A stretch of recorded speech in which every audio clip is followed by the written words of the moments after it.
GN Saibaba హఠాన్ మరణం దేశంలోని ప్రజాస్వామిక వాదులందరినీ విషాదంలో, విచారంలో ముంచెత్తింది.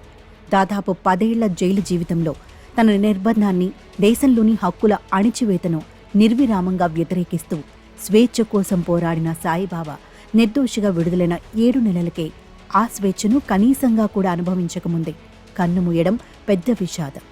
ఈ మరణం కేవలం ఆకస్మికమో, అనారోగ్య ఫలితమో కాదని నిస్సందేహంగా తెలిసిపోతున్నప్పుడు ఇంతటి కర్కసత్వాన్ని, క్రూర చట్టాలను ప్రయోగించే ప్రభుత్వాల ముందు నిస్సహాయంగా, బాధితంగా మాత్రమే భారత సమాజం మిగిలిపోవడం, మానవీయత నానాటికి కొత్త పతనాలకు చేరుకోవడం అందర్నీ ఆవరిస్తున్న పెను విచారం. కాంగ్రెస్ నాయకత్వంలోని యూపీఏ 2 ప్రభుత్వం అవసాన కాలంలోని సాయిబాబాపై మొదలైన వేధింపులు బీజేపీ ప్రభుత్వం ఏర్పడిన వెంటనే తీవ్రమయ్యాయి. ప్రజాస్వామిక, ఉదారవాద, వామపక్ష, పర్యావరణవాద తదితర పౌర సమాజ శక్తులన్నింటినీ ఆసక్తులను చేయడం, వారి నైతిక బలాన్ని దెబ్బతీయడం, వారిని దేశ వ్యతిరేక శ్రేణులుగా పరిగణించడం వంటి ప్రణాళికను అనుసరించిన నరేంద్ర మోదీ ప్రభుత్వం వాటి అమలులో అనుసరించిన నిర్దాక్షిణ్య వైఖరికి సహజ ప్రక్రియగా రూపొందిన ప్రతిఘటన ప్రతీక సాయిబాబా.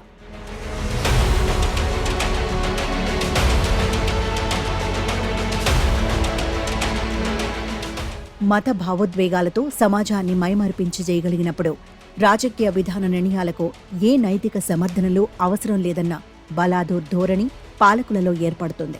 10 ఏళ్లుగా పాలక శ్రేణుల్లోని రాజకీయ ప్రత్యర్థుల మీద, ప్రజా ఉద్యమాల నాయకుల మీద, కార్యకర్తల మీద అనుసరిస్తున్న నిర్బంధ విధానాలు కనీస రాజ్యాంగ ప్రాతిపదికలను కూడా ఖాతరు చేయని స్థితిని చూశాం. సాయిబాబా కేసు తర్వాత భీమా కోరేగావ్ కుట్ర కేసు. అధ్యాపకుడు, అట్టడుగు వర్గాల కోసం ఆలోచించి ఆచరించే బుద్ధిజీవి, సుదీర్ఘంగా ప్రజా ఉద్యమాల అనుభవశాలి అయిన సాయిబాబాను ఊపా కింద, ఇంకా అనేక చట్టాల కింద అభియోగాలను మోపి యావజ్జీవ శిక్ష విధింపచేసి నాగ్పూర్ జైల్లో నిర్బంధించారు. విచారణ కాలంలో బెయిల్ ఇవ్వలేదు. నిర్బంధ కాలంలో సరైన వైద్య సహాయం అందించలేదు.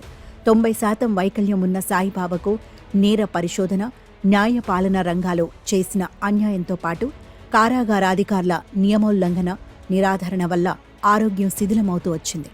ఆయన సహచరి వసంత నిరంతరం జైల్లో సాయిబాబా స్థితిగతులను బయటి ప్రపంచానికి నివేదిస్తూ వచ్చారు. చిన్నపాటి కనీస వసతికి కూడా విజ్ఞప్తులు, సంతకాల సేకరణలు కావాల్సి వచ్చేది. ప్రభుత్వ విధానంలో ముఖ్యమైనది స్పందనారాహిత్యం. కోవిడ్ వచ్చినప్పుడు, ఇతర ఆరోగ్య సమస్యల కాలంలోనూ ఆసుపత్రికి తరలించడానికి కూడా అంగీకరించని కాఠిన్యం అధికారులదే. అతని నిర్బంధం విషయంలో ప్రభుత్వం పట్టింపుకు అతి దారుణమైన ఉదాహరణ. తల్లి మరణించినప్పుడు పెరోల్ అనుమతించకపోవడం, కనీసంగా వీడియో చూపులకు కూడా ఒప్పుకోకపోవడం, బిల్కిస్ బానో కేసులో దోషులను విడుదల చేయటంలో, వారికి పెరోళ్లు ఇవ్వడంలో అత్యుత్సాహం చూపిన ప్రభుత్వం సాయిబాబా జైలు దాటకుండా చేయడానికి మాత్రం చరిత్రలో మునుపెన్నడూ వినని ఆతృత చూపింది.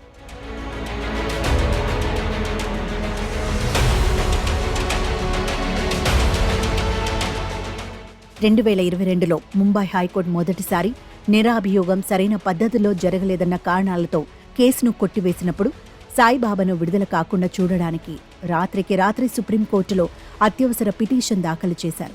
మరుసటి రోజు పొద్దున్నే కేసు వినేట్టు చేసుకోవడం, నిర్దోషిత్వ తీర్పు మీద స్టే తెచ్చుకోవడం ఆశ్చర్యకరమైన రీతిలో జరిగిపోయాయి. ఎందుకు ఆయన నిర్బంధం మీద అంతటి పట్టుదల?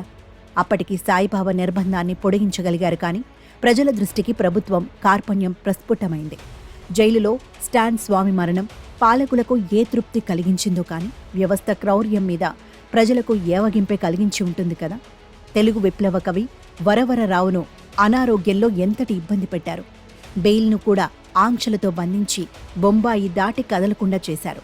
ప్రభుత్వాలపై ప్రజాస్వామికమైన ఒత్తిడి తేవడానికి, ప్రజలలో విమర్శనాత్మక చైతన్యం కలిగించడానికి, ప్రత్యామ్నాయ వ్యవస్థలను రూపొందించడానికి చిత్తశుద్ధితో, అంకిత భావంతో జరిగే ప్రయత్నాలను దెబ్బతీయడం కోసం కాకపోతే ఈ నిర్బంధ విధానాలకు అర్థం ఏమిటి? ప్రజలను చైతన్యపరుస్తారన్నది మినహాయిస్తే ఈ ప్రజా కార్యకర్తలు రాజ్యం మీద యుద్ధమో, అందుకు కుట్రనో చేస్తున్నారన్నది ఏ రకంగా వాస్తవం? నిర్దోషిగా న్యాయస్థానం అంగీకరించడానికి ముందు 10 ఏళ్ల యాతన కొనసాగింపే సాయిబాబా మరణం. ప్రజాస్వామ్యం 4 స్తంభాలు ఈ అన్యాయంలో భాగస్వాములే.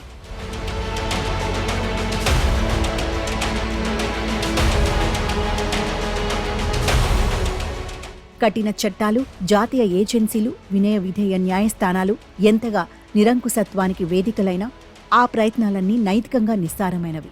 దీర్ఘకాలం జైళ్లలో మగ్గిన వారి నిర్బంధం వల్ల బంధుమిత్రులు, సమాజము ఎన్ని అష్టకష్టాలు పడినా ప్రజా కార్యకర్తలే నైతికంగా బలసాలురుగా నిలబడతారనడానికి సాయిబాబా ఒక ఉదాహరణ. నిర్బంధంలో ఆయన గొప్ప కవిగా గొంతు సవరించుకున్నారు. కబీరులో తాత్విక ప్రతిబింబాన్ని చూసుకున్నారు. తనతో, సమాజంతో కొత్త సంభాషణ మొదలుపెట్టారు.